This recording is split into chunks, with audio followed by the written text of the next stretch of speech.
Women want tall men, older men, muscular men, men with money. You've seen it in the movies, you've seen it in real life. It's easy to write off as vanity or gold digging, but if you did, you'd be wrong.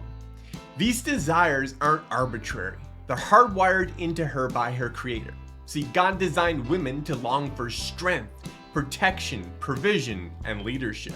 I love you too, manly man. And these qualities, even in their pop culture forms, are signals pointing to something deeper. God's good design for men and women and the roles that he's given to each. It's time you acknowledge men and women are different. She might not be able to explain why she's drawn to these things, but underneath it is a feminine longing for a masculine man. Someone who will lead her well and create space for her to flourish in her domain, the home. I want to be a stay-at-home mom. But there's good news for all you short kings, young bucks, and broke students. You don't have to be tall to prove that you can protect her, and you don't need 6 figures to show that you can provide. Once you understand the good desire behind each attraction, you can show you're capable of fulfilling that role, even if it looks a bit different. In this video, I'm going to break down each of these common attractions, unpack the godly desire behind each, and give you practical ways to embody those masculine strengths, whether or not you check the typical boxes. God designed men and women differently. While both are equal in value, they're not interchangeable, but have distinct complementary roles. The dominant cultural lie today is egalitarianism, the idea that men and women can do everything equally. Women can do anything a man can do. That's how you end up with women in combat roles and stay-at-home dads. Contrary to that is a view called complementarianism, or patriarchy, which recognizes God-given roles. A woman's domain is the home. But when my kids came along, I just wanted to be there. She bears the unique privilege of bringing life into the world and is tasked with raising children and managing the household. She is by design softer, gentler, and physically weaker. I am a lady. Therefore, she needs a man to complement her who brings strength and toughness into the home. He's got this kind of quiet strength. The man's role is to be provider, protector, and leader. He carries the responsibility of provision and uses his strength to ensure the safety of his wife and children. Look, you're my family and I'm going to protect you. He also leads both his wife and kids as head of the household. This is God's good design, and it's why the stereotypical desires that women have for men aren't arbitrary or shallow. They're feminine instincts longing for a masculine counterpart. A man who will take on the hard burdens of life so that she can bear children, build a home, and live in peace. I want to be your wife. A woman will often seek a man who is taller than her, muscular, and has a deep voice. All of these reflect her feminine desire for a man to be her protector. I just feel so safe around him. In 1 Peter 3:7, it says that women are the weaker sex. This points to the physical reality that God has made women smaller and weaker than men. Men have about 10 to 20 times more testosterone than women, which leads to greater muscle mass, strength, and bone density. Would you like to feel my muscles? Let's break each of these traits down. Height symbolizes strength and safety. He's so tall. It suggests physical dominance. A woman instinctively wants a man who can shield her, someone who can protect her and her offspring. When the man is taller and bigger, her smallness is more pronounced, and she feels more secure in his presence. Muscle mass signals capability. A physically strong man can protect her from threats. I'm not gonna let anyone hurt you. Especially from other men who are often the greatest danger to a beautiful woman. Large muscles signal that you can handle those threats. A deep voice is a natural result of high testosterone and signals strength and authority. Find one that really resonates with you and your family, and with your routine and your schedule and your lifestyle. It commands respect and conveys a sense of power. A deep voice can be intimidating, which is good when aimed at outsiders. Get off my property. It signals that this man won't be pushed around and that he'll lead his household with strength and presence. All of these point to a woman's longing for protection, not just for herself, but for her future children. Now, if you're short or don't have a deep voice, you can't change that. But you can compensate by excelling in areas within your control.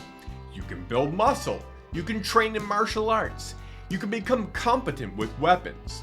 These all demonstrate that you're capable of fulfilling your role as protector. It's a common trope, the woman who wants to know how much money a man makes or what kind of job that he has. How much do you think he makes an hour? There are gold diggers out there for sure, but this is a fundamentally good desire. 1 Timothy 5:8 says that a man must provide for his household. Women are therefore drawn to men who can offer security and stability. A man with a higher salary has usually worked his way up and developed valuable skills, which speaks to his competence and work ethic. Since a woman was made for the home, a man who can provide well lets her flourish in her domain, providing her with the tools to do her job.